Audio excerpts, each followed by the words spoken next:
प्यारे बच्चों नमस्कार। अपन देख रहे थे करंट अफेयर्स जुलाई 2023 के। अपन ने दर्पण उठाई, उसमें नेशनल अपन ने देख लिया। आज अपन देखते हैं इंटरनेशनल अंतरराष्ट्रीय जुलाई 2023 का। ठीक है ना, जुलाई 2023 का अंतरराष्ट्रीय। ठीक है, जुलाई 2023 पीडी का क्या देख रहे हैं अपन? सोर्स पीडी है, अंतरराष्ट्रीय देख रहे हैं ना। पहले अंतरराष्ट्रीय लिखना। अब इसमें सबसे पहले अपन सीन देखेंगे जो न्यूज में है, वो है एससीओ विदेश मंत्री सम्मेलन। SCO is Shanghai corporation organisation, Shanghai सहयोग संगठन। संघाई अपने को पता है कि चीन के अंदर है। ठीक है, चीन का एक इंपॉर्टेंट प्रांत है संघाई। ओके, अब जैसा नाम है वैसा ही काम है। ये एक सहयोग संगठन है देशों के बीच में, जो कि चीन के दिमाग की उपज थी। तो कहने का मतलब चीन के दिमाग की उपज होगी तो उसके सारे जो देश है वो उनका संबंध कैसा होगा? चीन के साथ मीठा ही होगा, है ना। मतलब ज्यादातर मीठा होगा, बीच बीच में हो सकता है जैसे कड़वा हो, जैसे भारत के साथ कभी कभी कड़वा रहता है, ज्यादातर मीठा रहता है, ऐसे है। तो संघाई कॉर्पोरेशन ऑर्गेनाइजेशन, ये विदेश मंत्रियों का सम्मेलन हुआ। कहा हुआ? वेन्यू बेनोलिम, बेनोलिम क्या, गोवा, है ना। बेनोलिम गोवा, ये बड़ा इंपॉर्टेंट। ऐसे पूछते हैं कि सम्मेलन हुआ तो कहाँ हुआ, तो एससीओ का सम्मेलन हुआ बेनोलिम। बर्नोलिन नहीं है ये, है ना, लेकिन बर्नोलिन से याद हो जाएगा। बर्नोल, बर्नोल होता है ना जो जलने के बाद लगाया जाता है। तो चीन के साथ रहेंगे तो ज्वाला ज्यादा उठेगी, तो वो बर्नोल, बर्नोलिन गोवा। ठीक है, और गोवा, गोवा गोवा वाले बीच पे, है ना, तो बर्नोलिन लगाई गई। ठीक है, ये है। तो एससीओ एक तो चीज ये है कि ये सम्मेलन कहाँ हुआ? बर्नोलिन गोवा में। अब इंपॉर्टेंट जो सवाल है कि इसके अंदर सदस्य कुल कितने हैं? इसके अंदर सदस्य हैं कुल 8। ठीक है ना, सदस्य कुल कितने हैं? सदस्य हैं 8। अब देखो, इन 8 के नाम जानना मेरे प्यारे बच्चों बहुत ही ज्यादा जरूरी है ना। क्योंकि क्या है, मैं आपको बताऊं, एक तो जो तान नेशन है ना, वो टोटल तान नेशन अपन जैसे पढ़ते हैं तो जैसे मैप में आप देखोगे ना तो देखो यूं दिखता है। सबसे ऊपर Kazakhstan, then Uzbekistan, then Turkmenistan, फिर इधर आता है किर्गिस्तान और देन तजाकिस्तान। मतलब तान तान तान इन सब में कॉमन है स्थान से। कजाकिस्तान, उज्बेकिस्तान, तुर्कमेनिस्तान, किर्गिस्तान और तजाकिस्तान, है ना। ये तजाकिस्तान है, ये तुर्कमेनिस्तान है, ये किर्गिस्तान है, ये कजाकिस्तान है और ये उज्बेकिस्तान है। ठीक है, तो इसमें ये जो तुर्कमेनिस्तान है ना, ये इसका सदस्य नहीं है। अब देखो आप कितना क्लोज क्वेश्चन है, इसलिए संघाई सहयोग संगठन के देश पूछे जाते हैं, क्योंकि तुर्कमेनिस्तान नहीं है, उज्बेकिस्तान, कजाकिस्तान है, उज्बेकिस्तान है, किर्गिस्तान है, तजाकिस्तान है, तुर्कमेनिस्तान नहीं है। तुर्कमेनिस्तान मतलब ये जो इधर इधर तुर्की है ना। इसको मैप पे जरूर देखना, मैप पे बनाना। जितने भी ये सहयोग संगठन होते हैं उनके देश, मेंबर देशों को मैप पे बनाया करो, उससे समझ बहुत अच्छी बनेगी। तो तुर्की की तरफ है तुर्कमेनिस्तान, तो ये सदस्य देश नहीं है। ये सदस्य देश क्यों नहीं है? क्योंकि तुर्कमेनिस्तान है, ये तुर्की का समर्थक है, और तुर्की जो है अमेरिका का समर्थक है। भाई तुर्की नाटो का सदस्य देश है, नाटो का सदस्य है, North Atlantic Treaty Organization, NATO का मेंबर है। इसलिए तुर्की का मतलब अमेरिका का असर तुर्की पे और तुर्की का असर तुर्कमेनिस्तान पे है, इसलिए नहीं। एससीओ मैंने भिड़ते बताया था, एससीओ में संघाई आ रहा था, वो चीन के समर्थक देश है कि नहीं है। तो ये कजाकिस्तान, उज्बेकिस्तान, किर्गिस्तान, तजाकिस्तान, ये नो डाउट रूस का समर्थक देश है, लेकिन रूस भी ऑलमोस्ट चीन का समर्थन ही करता है ना। दोनों साम्यवाद देश हैं, इसलिए कम्युनिस्ट माओ, उधर Stalin Lenin, second Stalin Lenin था, स्टालिन लेनिन, और चीन के अंदर माओ था। दोनों की जो विचारधारा थी वो साम्यवाद से मेल खाती थी, कम्युनिज्म से। समझ गए? तो कजाकिस्तान, उज्बेकिस्तान, किर्गिस्तान, तजाकिस्तान, ये हो गया पहले। तो मतलब जब मेंबर नेशन आते हैं ना तो इसके इन्हीं में से क्वेश्चन बनता है, यही है ना। क्योंकि तान तान समझ गए, नींद उड़ी गई होगी अगर नींद में देख रहे होगे तो, है नहीं? ये तो मैप बनाओगे जब उड़ जाएगी। तो इनको देखो, ये सेंट्रल एशियन कंट्रीज है, सेंट्रल एशियन देश बोलते हैं इनको, सेंट्रल एशिया, मध्य एशिया जो बोलते हैं, मध्य एशिया। जैसे इसराइल फिलिस्तीन जो वाद है उसको अपन मिडिल ईस्ट बोलते हैं। मिडिल ईस्ट क्यों बोलते हैं उसको? जैसे मान लो ये अर्थ को अपन जो नक्शा है विश्व, उसको क्यों बांटो, तो मिडिल है अपने, है ना, जो अपना ग्रीनविच मीन टाइम जो है, ये मिडिल आ गया। तो इस मिडिल से थोड़ा सा ईस्ट में है वो इसराइल फिलिस्तीन, यहाँ पड़ता है, इसलिए इसको मिडिल ईस्ट बोलते हैं। मिडिल से थोड़ा सा ईस्ट में जब लड़ाकू विमान आया करते थे जैसे ब्रिटेन फ्रांस के, तो उनको क्या लगता था कि middle middle Greenwich mean time, उसे थोड़ा सा ईस्ट में जाना है तो मिडिल ईस्ट, ऐसे। ये सेंट्रल एशिया, एशिया के बिल्कुल सेंटर में है ये, मतलब इधर पश्चिम की तरफ, तो सेंट्रल एशिया। एशिया जब अपन पढ़ते हैं महाद्वीप उसमें भी पढ़ते हैं, तो यहाँ एससीओ के अपन को मेंबर देश के रूप में इनको ध्यान में रखना है। फिर बाकी जो सदस्य देश है ना वो बड़े इजी हैं, देख लो आप खुद ही देख लो भाई, 4 तो ये हो गए, 1 2 3 4, टोटल ये 5 है, लेकिन उसमें तुर्कमेनिस्तान नहीं है, तो 4 तो ये हो गए। फिर रूस, चीन, भारत, पाक, 8 हो गए, 4 और 4 8 है नहीं। तो क्वेश्चन कहाँ बनता है? क्वेश्चन बनता है अपने किधर, कजाकिस्तान, उज्बेकिस्तान, किर्गिस्तान और तजाकिस्तान। तुर्कमेनिस्तान क्या है? वो एससीओ का संगठन, एससीओ संगठन का सदस्य नहीं है, क्योंकि तुर्कमेनिस्तान के ऊपर छाया है तुर्की की, और तुर्की पर छाया है यूएसए की। तो एससीओ में तो सिर्फ जो चीन की बोलेगा वही रह सकता है, ऐसे। समझ गए बात? ये चीज है। तो मैंने बिड़ते नीचे लिखा भी हुआ, नॉर्थ तुर्कमेनिस्तान, इंपॉर्टेंट ये है। थोड़ा जूम करो,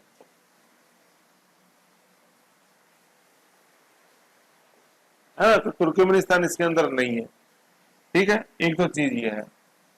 भारत पाक है, अब ये भारत के अंदर हुई, अपने कहा बेनोलिम गोवा के अंदर बर्नोल, है ना। तो अब पाकिस्तान थे, तो 10 वर्ष बाद किसी पाकिस्तान मंत्री की भारत विजिट हुई है। ये कौन आए? ये वहां के एफएम विदेश मंत्री, है ना, ये पाकिस्तान के हैं विदेश मंत्री, एफएम फॉरेन मिनिस्टर, क्या, बिलावल भुट्टो।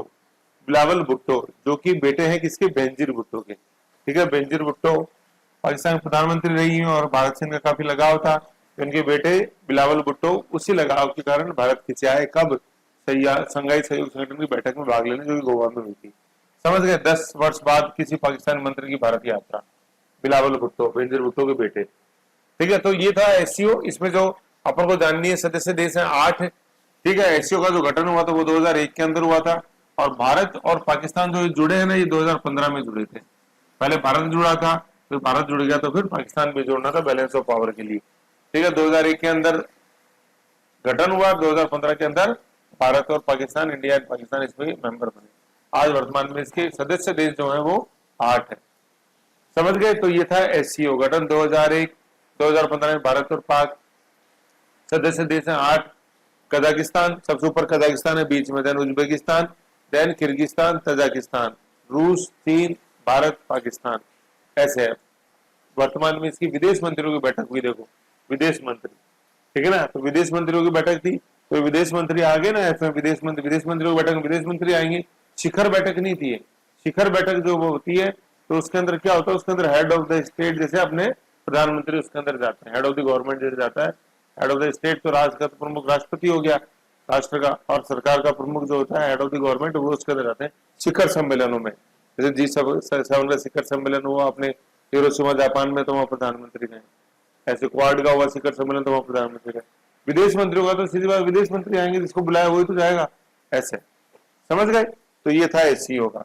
फिर एससीओ में देखो पर्यवेक्षक राष्ट्र का दर्जा जो दिया हुआ है, मतलब सुपरवाइजर्स का, सुपरवाइजर नेशंस का, कि आप सिर्फ बैठे बैठे देखो, है कि नहीं, आपको डिसीजन कोई मायने नहीं रखेगा। वो ईरान और बेलारूस है, ईरान एंड बेलारूस।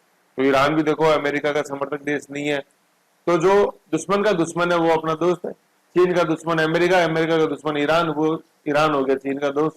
चाणक्य नीति, दुश्मन का दुश्मन अपना दोस्त। बेलारूस है, बेलारूस भी जो है कंपेरेटिवली इसका समर्थन रूस की तरफ है, क्योंकि ये बेलारूस नाटो का सदस्य नहीं है कि नहीं है। तो नाटो का सदस्य नहीं होने से फिर क्या होता है? वो रूस का समर्थक हो जाता है, ये है।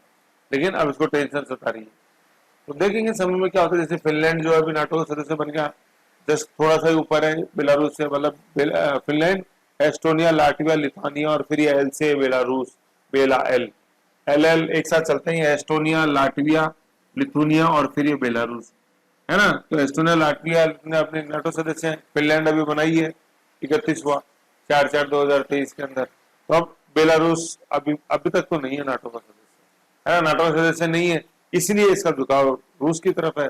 तो ये एससीओ के अंदर पर्यवेक्षक राष्ट्र का दर्जा दिया हुआ, ऐसे। समझ गए? तो नाटो का सदस्य होना नहीं होना, एससीओ सदस्य कैसे बनेगा, तो ये सारी चीजें अपन को कॉन्सेप्ट के रूप में समझनी है। तुर्की नाटो का सदस्य है तो असर आया, तुर्कमेनिस्तान पर तो नहीं बना वो, किसका? एससीओ का मेंबर। बेलारूस है, अगर नाटो का मेंबर होता तो कैसे बन जाता वो, सवाल ही नहीं बन जाए, ऐसे एससीओ का सदस्य। समझ गए ना, ऐसे कॉन्सेप्ट समझो। अगली जो न्यूज है वो है WHO ने कोरोना को वैश्विक स्वास्थ्य आपात स्थिति घोषित, खत्म कर दिया उसका आपात स्थिति की घोषणा। तो ये शुरुआत कब हुई थी आपात स्थिति की घोषणा से करी 30 जनवरी 2020 में। मार्च 2020 में लॉकडाउन लगा पूरे भारत में, और 30 जनवरी 2000 से 5/5/2023 मतलब 5 मई 2023 को इसका विश्व आपात स्थिति है, विश्व महामारी का इसका दर्जा खत्म किया गया। ठीक है ना। तो इसका फिर फायदा क्या होता है कि जैसे कोई देश आने जाने वालों पर जैसे कोविड टेस्ट की पाबंदी थी वो खत्म है कि नहीं है, फ्लाइटों पर जो पाबंदी हो गई थी वो खत्म, लोगों के आने जाने पर पाबंदी थी वो खत्म। ये असर होता है WHO की इस महामारी के स्टेटस का वापस लेने का। तो 30 जनवरी 2023 से 5/5/2023 तक की पूरी लीला। समझ गए। WHO का जो इस समय वर्तमान में हेड है वो गेब्रियस है। गेब्रियस, घबराने की बात नहीं है, गेब्रियस। और WHO का जो हेडक्वार्टर वो जिनेवा स्विट्जरलैंड। ओके, फिर नेक्स्ट तीसरी न्यूज अपन देखते हैं। ब्रिटेन सम्राट चार्ल्स द्वितीय की ताजपोशी हुई। तो ब्रिटेन के जो अभी वर्तमान में नवीनतम जो राजा बने वो चार्ल्स द्वितीय हैं। ठीक है, चार्ल्स द्वितीय। इनसे पहले जो वहां के जो सम्राट थे, तो सम्राट के रूप में कौन थी, वह महारानी थी, जिनका नाम क्या था, ये लिखा हुआ, एलिजाबेथ सेकंड। ठीक है ना। चार्ल्स द्वितीय वर्तमान में बने हैं। ठीक है, चार्ल्स द्वितीय जो बेटे हैं किसके, अपने एलिजाबेथ द्वितीय की। ठीक है, एलिजाबेथ द्वितीय के बेटे ही हैं चार्ल्स थर्ड, है ना। एलिजाबेथ सेकंड थी और चार्ल्स थर्ड है। ये चार्ल्स सेकंड नहीं है, सेकंड तो माँ है, थर्ड चार्ल्स द्वितीय। ठीक है, ये चीज है।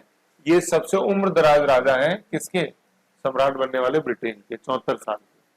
समझ गए। एक तो चीज ये है। ठीक है, एक तो चीज ये है। फिर अपन आगे देखें, 74 साल है ना, है ना, 74 साल इनकी उम्र राज्यारोहण के समय।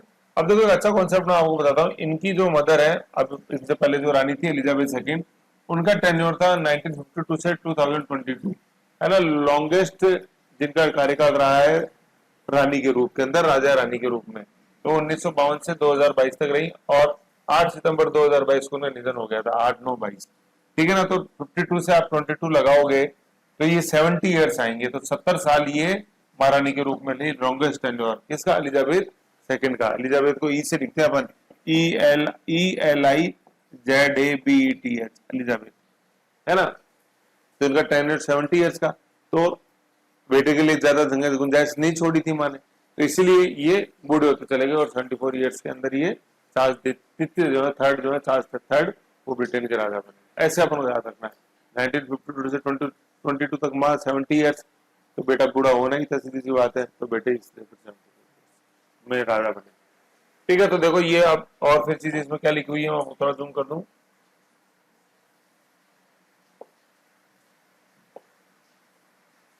इतनी ही न्यूज है ना। ये राजा बने 8/9/2022 को। ठीक है, फिर इनकी राज्यारोहण हुआ ये 6/5/2023, है ना। मतलब एलिजाबेथ द्वितीय का निधन हो गया था 8/9/22 को। तो राजा तो इनको घोषित कर दिया, लेकिन इन्होंने राज्यारोहण जो हुआ वो राज्यारोहण ताजपोशी हुई 6/5/23 को, करीबन करीबन 8 महीने बाद। तो राजा का तो देखो दर्जा पहले ही चालू हो गया, और फिर ताजपोशी हुई बाद में, है ना। ऐसा भारत में नहीं चलता। कैसे, भारत में हमारा राष्ट्रपति का कार्यकाल चालू होगा जिस दिन से वो शपथ लेगा, है कि नहीं। ये अपने अनुच्छेद 52 के अंदर लिखा हुआ है। लेकिन देखो ब्रिटेन के अंदर नहीं है। ब्रिटेन के अंदर राजा बन गए, पहले ही बन गया 8 महीने पहले, 8/9/22 को, और शपथ ली 5/5/23 को, 6/5/23 को। ऐसे तो 5/5/23 को WHO ने खत्म किया कोरोना का वैश्विक महामारी, अगले दिन उन्होंने शपथ ले ली 6/5/23 को। ऐसे याद रख लो। ठीक है। तो और फिर भारत से तो ये और भी अलग है। तो अभी अपन देखेंगे ब्रिटेन डेमोक्रेसी है लेकिन रिपब्लिक नहीं। अभी अपन शपथ की बात करते हैं कि पहले तो राजा बन गए और शपथ ली बाद में, राज्यारोहण बाद में हुआ 8 महीने बाद। तो समझो एक तो चीज। दूसरा क्या देखो, इनकी माँ एलिजाबेथ सेकंड मैंने बताई थी 52 से 22। इनके दादा जो थे, दादा थे जॉर्ज सिक्स्थ। इनका लेना देना क्या है जॉर्ज सिक्स्थ का, ये आजादी के समय, भारत जिस समय आजाद हुआ उस समय ब्रिटेन के राजा थे। 1937 से 52 का काल है, और ड्यूरिंग 1947 ये लिखा हुआ है। ये बहुत इंपॉर्टेंट चीज है, कुछ भी फालतू नहीं, मैं आपको बता देता हूँ। कहीं ना कहीं ये काम आती है सारी चीजें, बहुत क्वेश्चन इंपॉर्टेंट है। पूछा जाता है भारत की आजादी के समय ब्रिटेन का राजा कौन था। जैसे माउंटबेटन तो गवर्नर जनरल वाइसरॉय थे, और ये कौन थे, जॉर्ज सिक्स थे, वहां के राजा थे।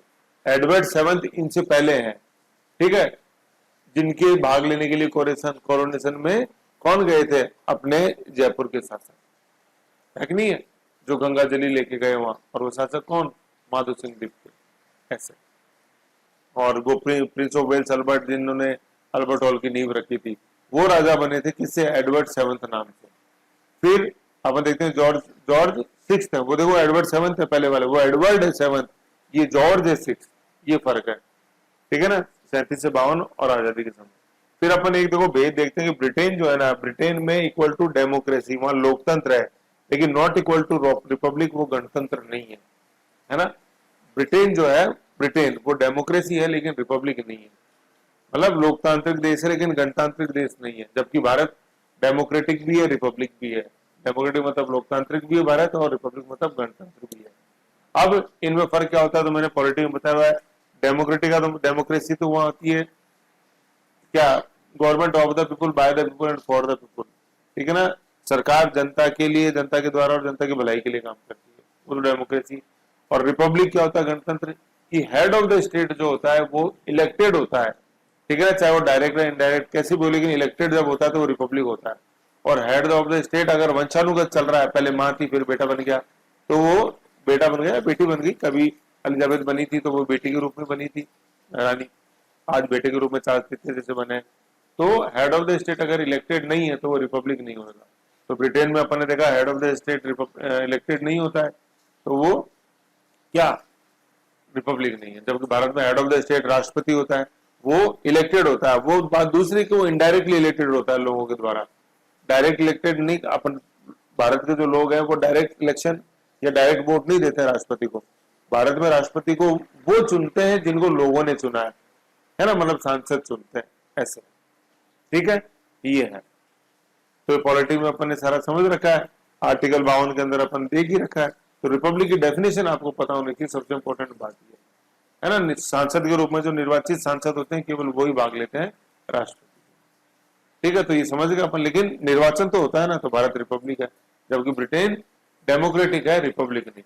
ये इसमें अपने कॉन्सेप्ट वाली बात है जो बिटवीन द लाइन्स अपन को समझनी है। तो अपन ने जो दादा को देखा कि ब्रिटेन ये सब देखा, तो ये जब अपने क्वेश्चन आते हैं ना, मेंस के अंदर क्वेश्चन बहुत आता है, रिपब्लिक का मतलब क्या है, तो वो अपन को रिपब्लिक यहाँ से, तो ऐसे करंट के साथ देखोगे तो चीजें अच्छी समझ में आएंगी। और कचड़ पचड़ चलोगे तो चल ही रहा है अभी तक। नेक्स्ट न्यूज देखते हैं अपन, वर्ल्ड प्रेस फ्रीडम इंडेक्स है ना, वर्ल्ड प्रेस फ्रीडम इंडेक्स, ये इतने न्यूज है, एक बार इतना देख लेते हैं फिर मैं और जूम कर है ना। देखो ये न्यूज क्यों इंपॉर्टेंट है, ये न्यूज क्यों इंपॉर्टेंट है, ये न्यूज इसलिए इंपॉर्टेंट है क्योंकि ये दर्शाती है कि भारत, अभी अपन ने बोला लोकतांत्रिक देश, तो लोकतंत्र की सबसे बड़ी एक विशेषता ये होती है कि ट्रांसपेरेंसी आपकी गवर्नमेंट में होनी चाहिए। तो ट्रांसपेरेंसी तो अपने, अगर लोकतंत्र का चौथा स्तंभ प्रेस होता है, भाई लोकतंत्र के 3 स्तंभ तो कार्यपालिका, व्यवस्थापिका, न्यायपालिका, एग्जीक्यूटिव, लेजिस्लेचर, जुडिशरी हो गई, ठीक है ना। चौथा स्तंभ, fourth pillar of democracy is press, press है ना, प्रेस, ये अखबार, newspaper, print media, visual media, इसका गला आपने घोट रखा तो फिर आपका है कि डेमोक्रेसी ऐसे है ना। तो ये दिखाते कि आपकी गवर्नमेंट में कितनी ट्रांसपेरेंसी है, समझ गए। तो इसका इंडेक्स ये मायने रखता है। तो कोई भी इंडेक्स हो उसमें अपन को सबसे पहले जानना है कि इसको जारी कौन करता है, कौन सा देश इसको जारी करता है, सबसे ज्यादा क्वेश्चन यही आता है। तो इसको कहां से जारी होता है, ये फ्रांस से जारी होता है। ये फ्रांस वही है, अभी अपन ने थोड़ी देर पहले स्कॉर्पियन पनडुब्बी, फाल्कन विमान है कि नहीं, एयरबस जो अपने एरोप्लेन आते हैं वो फ्रांस, यही फ्रांस है, ठीक है। तो फ्रांस में एक एनजीओ है जिसका क्या है, रिपोर्टर्स विदाउट बॉर्डर्स है ना, रिपोर्टर्स विदाउट बॉर्डर, मतलब इन रिपोर्टर्स का कोई बॉर्डर नहीं है, ये पूरे देश में कहीं भी छानबीन के लिए पहुंचते हैं और अपना गुपचुप तरीके से काम करते हैं। तो ये रिपोर्टर्स विदाउट बॉर्डर्स नाम है, ठीक है ना। ये एनजीओ जारी करता है क्या, वर्ल्ड प्रेस इंडेक्स, ठीक है, फ्रांस का है। अब इसमें क्या देखो, भारत को जो रैंकिंग दी है वो कुल 180 देशों में से 161वीं रैंकिंग है भारत की, मतलब 180 में से 161 नंबर आए भारत की। तो स्थिति बड़ी ही नहीं अति गंभीर है कि नहीं है, ऐसा है। ये तो ये है जो है, लेकिन 2022 के अंदर स्थिति अपनी ज्यादा सही थी, 150वीं रैंक थी, है ना। 2021 के अंदर 142वीं रैंक थी, और अब तो 161वीं आई है कि नहीं। 180 में से 161, मतलब जितने ज्यादा नंबर आएंगे उतनी स्थिति खराब है। पहले एक सबसे कम नंबर जो है जैसे नॉर्वे का है ना, एक उसकी स्थिति सबसे अच्छी है, ये देखो यहाँ लिखा हुआ है ये नॉर्वे, ये नॉर्वे है ना, ऐसे है। और तो जैसे जैसे अपन नीचे बढ़ते जा रहे हैं तो लिस्ट में नीचे जाता जा रहा है नंबर, मतलब मेरिट ही 161 है। फर्स्ट मेरिट किसकी थी? नॉर्वे की थी। अब भारत की क्या मेरिट है? 161, तो नीचे चले गए मेरिट लिस्ट में। तो भारत की स्थिति का अति गंभीर। अब देख लो आप, है लोकतंत्र अभी बड़ा डेमोक्रेटिक है भारत, देख लो स्थिति। तो ये सब चीजें कहाँ काम आती है? देखो जब अपन कोई क्वेश्चन लिखेंगे, जैसे मान लो लोकतंत्र अपन लिख रहे हैं, है ना, ऐसे जैसे लिखते हैं भारत में लोकतंत्र का भविष्य, तब वही चीजें ऐसे काम आती है कि ठीक है अपन अच्छी चीज तो बहुत बार निर्वाचित सरकार पुराना डिमका टाइम पे इलेक्शन और योजनाएं बोलते हैं। अरे भैया वर्ल्ड फ्रीडम इंडेक्स देखो पहले, तो बोलते हैं भारत में लोकतांत्रिक परिदृश्य की एक आलोचनात्मक व्याख्या करो। आलोचना मतलब कुछ नेगेटिव भी लिखो, तभी नेगेटिव पॉइंट वहां काम आते हैं ऐसे लिखने के लिए, ऐसे यूं मदद करता है करंट। तो भारत की स्थिति भैया अति गंभीर 161। अब अपने पड़ोसियों की स्थिति देख लो, है ना भाई, पड़ोसी की स्थिति देख थोड़ी खुशी मिलती है, अगर वो भी फेल हो गया मैं भी फेल हो गया तो खुशी मिलती है। लेकिन यहाँ तो और भी स्थिति खराब है। पड़ोसी पास हो गया, भूटान देखो 40वें नंबर पे मेरिट में, नेपाल 95 पे, भारत है 161, श्रीलंका 135 में मेरिट में, भारत है 161 पे, पाकिस्तान है कितने 150 पे, भारत है 161 पे, अफगानिस्तान है 152 पे, भारत है 161 पे। तो ये तो सारे अच्छे हैं। तो देख लो अपन बनते ही बड़े। और देख लो world freedom index, NGO, reporters without border, France, ऐसे सबसे ऊपर जो है मेरिट में नॉर्वे। हाँ ज्यादा ही खुश होना है ना अपने को, तो अब देख लो चीन, भारत 161 पे है, चीन हमसे भी नीचे, चीन 179, और सबसे नीचे है क्या? नॉर्थ कोरिया, वही दक्षिण कोरिया के ऊपर नॉर्थ कोरिया, ऐसे तानाशाह है कि नहीं है? समझ गए? तो यू अपन को देखना है कि क्या देखा अपने world freedom index, NGO, France, freedom without border, total 180 देश, भारत की पोजीशन है 161 जो लगातार बिगड़ती जा रही है। कभी थी 142, 142, 150, 161, अति गंभीर स्थिति में अपन पहुंच गए। तो काय का लोकतंत्र, फर्स्ट है नॉर्वे, है ना। और सबसे और भी दुखद बात क्या है कि हमारे जो पड़ोसी हैं उनकी स्थिति भारत से बहुत ही ज्यादा अच्छी है। यहाँ तक कि अफगानिस्तान भी भारत से ऊपर है 152, पाकिस्तान है जहाँ इतना तख्ता पलट होता है वो भी अपन से ऊपर है 150, ऐसे है ना। और चीन तो जाना ही जाता है दमनकारी नीति के लिए, तो वो अगर 179 है तो कोई अपन को ज्यादा आश्चर्य की बात नहीं है। नॉर्थ कोरिया भी जाना जाता है दमन के लिए, तो कोई बड़ी बात नहीं। लेकिन भारत जैसा देश 161 पे, सोचने का विषय, कुछ करना चाहिए। समझ गए? मतलब लिबरल करो प्रेस को, इतनी जो आपने रेस्ट्रिक्शन है वो कम हो, ऐसे है। समझ गए? तो ये है चीज। आ जाओ, ये पढ़ लिया अपन ने। फिर अपन नेक्स्ट देखते हैं भारत के पड़ोसियों के साथ जो भारत ने एक बड़ा दिल दिखाया है लोगों अपने पड़ोसियों के लिए, वो।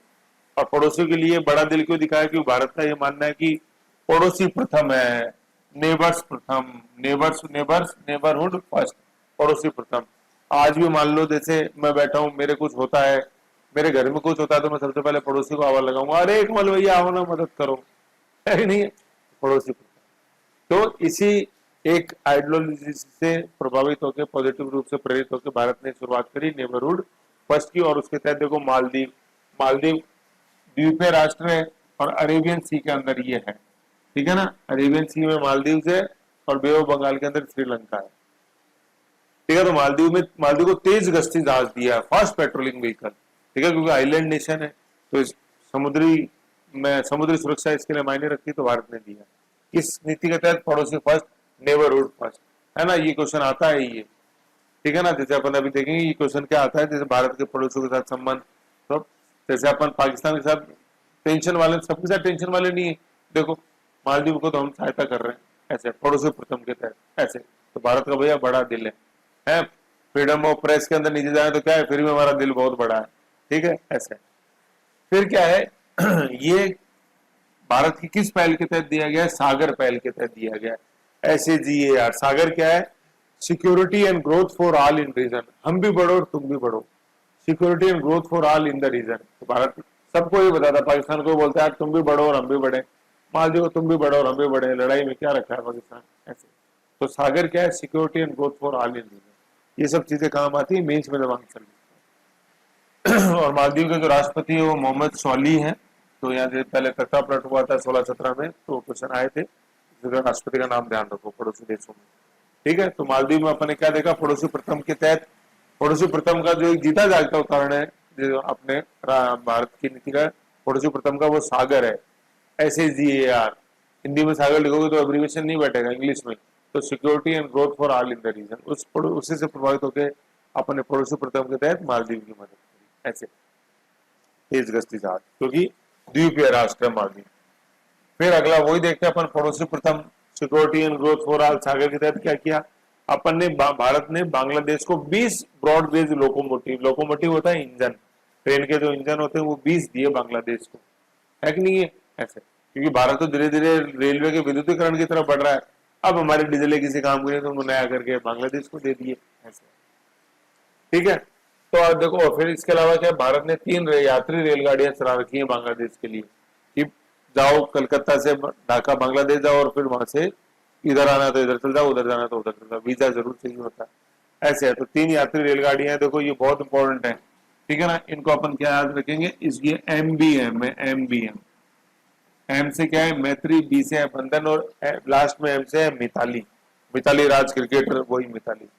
तो मित्र ऐसा बनाओ जो बंधन हमेशा अटूट रहे, ठीक है, आप ताली बजाओ तो वो भी ताली बजाए, तो वो होता है मिताली, है कि नहीं। तो ऐसे है मैत्री, बंधन और मिताली। मित्र ऐसा बनाओ जो आपके साथ साथ ताली बजाए, ठीक है, तो मैत्री, बंधन और ताली। मित्र ऐसा बनाओ, तो मित्र से मैत्री, बनाओ से बंधन, मतलब बंधन मतलब बनाओ, मित्र का बंधन है ना, मित्र के साथ बंधन ऐसा होना चाहिए कि मैं भी ताली बजाऊं तो वो भी ताली बजाए, तो मैत्री, बंधन और मिताली, ऐसी 3 ट्रेनें हैं जो भारत बांग्लादेश के बीच चलती है, मैत्री एक्सप्रेस, बंधन एक्सप्रेस, मिताली एक्सप्रेस।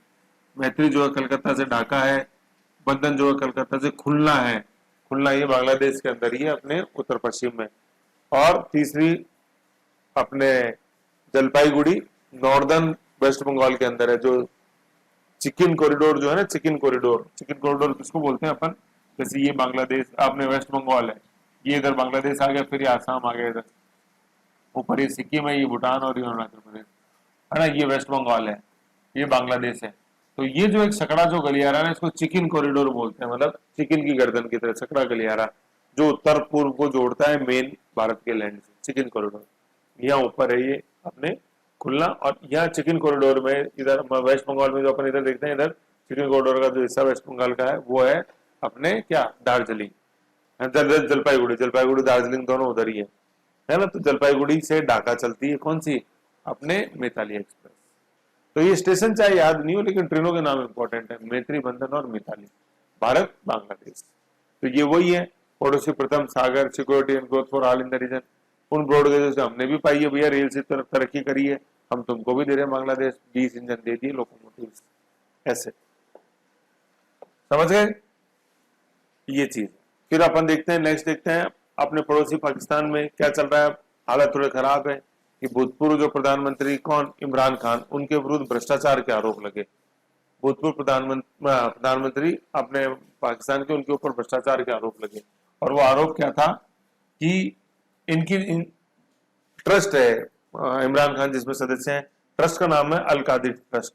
इस ट्रस्ट को भूमि दी गई, विश्वविद्यालय के लिए भूमि आवंटन किया गया जो कि अनियमित था, है ना, कम पैसों में दी। तो अल कादिर ट्रस्ट को भूमि दी गई विश्वविद्यालय निर्माण के लिए, वो कम रेट में दी गई, ऐसा आरोप लगाया। आरोप किसने लगाया, नेशनल अकाउंटिंग ब्यूरो, NAB ने, नैब ने, ये नैब ने, नेशनल अकाउंटिंग ब्यूरो, ठीक है। तो पाकिस्तान के प्रधानमंत्री भ्रष्टाचार का आरोप लगे, कौन, अपने इमरान खान।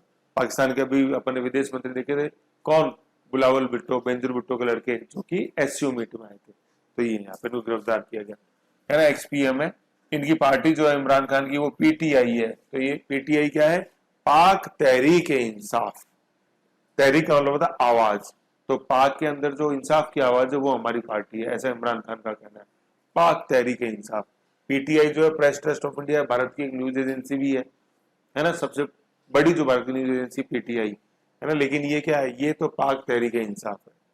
फिर सुप्रीम कोर्ट ने ये जो रिहाई का आदेश दिया है, भाई लोग गिरफ्तार कर लिया गया था नैब के आरोप के ऊपर, नेशनल अकाउंटिंग ब्यूरो के ने जो आरोप लगाए इनके ऊपर इमरान खान पे, लेकिन फिर वहां का जो सुप्रीम कोर्ट है अपने कहाँ का, पाकिस्तान, तो उसने इसके ऊपर रोक लगा दी, तो ये अभी जेल के अंदर नहीं, ऐसा, ठीक है। ये चीज इतना सब कुछ है तो कितनी ट्रांसपेरेंसी है, सब नैब ने छापा, अखबारों में छपा, तभी तो पाकिस्तान के अंदर वर्ल्ड प्रेस इंडेक्स जो है वो अपन से स्थिति ज्यादा सही है। अपनी तो कितनी है 161, पाकिस्तान की 150, अपन से तो अच्छी है ना। ये फिर आ जाओ नेक्स्ट, अपन देखते हैं टर्की। तो देखो टर्की अभी ना थोड़ी देर पहले आया था, मैंने बताया था कब एससीओ पढ़ा था, तुर्कमेनिस्तान के बगल में टर्की, नाटो सदस्य देश है तुर्की, है ना, यहाँ लिख लो, है ना, नाटो, नाटो का सदस्य देश है तुर्की, है, नाटो सदस्य है तुर्की, ठीक है। ये तो अमेरिका का समर्थक देश है, ये प्रो यूएसए, मतलब अमेरिका समर्थक है, प्रो यूएसए। अमेरिका का प्रो का मतलब होता है दोस्त, एंटी का मतलब अपोजिट, मतलब अपोजिट क्या, दुश्मन, है ना। तो प्रो यूएसए है टर्की। तो टर्की के अंदर राष्ट्रपति बने एर्दोगन, ठीक है ना। ये जाने जाते हैं, कुछ विकास भी करते हैं और ग्रामीण क्षेत्रों में ज्यादा पॉपुलर है, लेकिन ज्यादा इनकी जो एक इमेज है वो है किसकी, तानाशाह की, ठीक है ना। लगातार लगातार बने हैं, देखो ये अपन कर्नाटक का सीएम पढ़ रहे थे सिद्धारमैया, तो लगातार नहीं है वो, ठीक है। 13 में बने, 13 के बाद 23 में बने वो सिद्धारमैया, लगातार नहीं थे, दूसरी बार है लेकिन लगातार नहीं, जबकि एर्दोगन तीसरी बार है और लगातार है। तो लगातार बड़ा इंपॉर्टेंट है, थर्ड टाइम 2014 से लगातार एर्दोगन, ठीक है। एर्दोगन ये वहां की संसद में 600 सदस्य हैं और एर्दोगन को कितने हैं, 367 है, बहुमत तो नहीं है 300, लेकिन बहुमत के पास पास है, सबसे बड़ी पार्टी इनकी है एर्दोगन। तो तुर्की के अंदर एर्दोगन है ना, ये जरा ज्यादा है तुर्की, ठीक है। तो तुर्की नाटो सदस्य है, नीचे लिख लो आप नाटो सदस्य है और अमेरिका समर्थक ये देश है। और एर्दोगन के ऊपर भी आरोप यही लगता है कि तुमने भ्रष्टाचार किया है, चुनाव में धांधली करी है और अमेरिका का समर्थन से तुमने ये हमेशा दादागिरी तुर्की के अंदर करते। तो तुर्की का असर है भाई, तुर्की पे यूएसए का असर, और तुर्की का जो असर है वो तुर्कमेनिस्तान पे, इसलिए तुर्कमेनिस्तान एससीओ का सदस्य नहीं है। अभी बड़ा था अपन ने, तो ऐसे याद रखो, है ना, रिवीजन करो। और देखो जब तक चीजों को याद नहीं रखोगे, रिवीजन नहीं करोगे, याद नहीं होगी ना, देखो याद होंगी रिवीजन से, और रिवीजन से याद होंगी और याद होने से कॉन्फिडेंस आएगा, ऐसे इंटरलिंक। अभी देखो तुर्की ऊपर पड़ा, यहाँ आ गया, पाकिस्तान और बिंजर बिटो यहाँ आ गया, इमरान खान पड़ोसी फर्स्ट मालदीव में आ गया, बांग्लादेश में आ गया, ऐसे अपन को लिंक करते हुए चलना है। तभी तुम उनको ऐसे डीप डीप में पढ़ा रहा हूँ, नहीं तो एससीओ तो मैं तो फट पढ़ा था, आज सदस्य देश ये है ये नहीं है। क्यों मैं तुर्कमेनिस्तान के ऊपर लगा रुका कि क्यों तुर्कमेनिस्तान क्यों नहीं है, वो काम यहाँ आया। तो मैंने तैयारी कभी खराब नहीं करती, कोई भी चीज समझोगे हमेशा काम आएगी, समझ गए, ऐसे ये हो गया। फिर अपन नेक्स्ट देखते हैं, ये इसके अंदर 3 चीजें हो रही है, फिफ्थ की थोड़ा बड़ा है, चलो, है ना। अब नेक्स्ट अपन देखते हैं G7।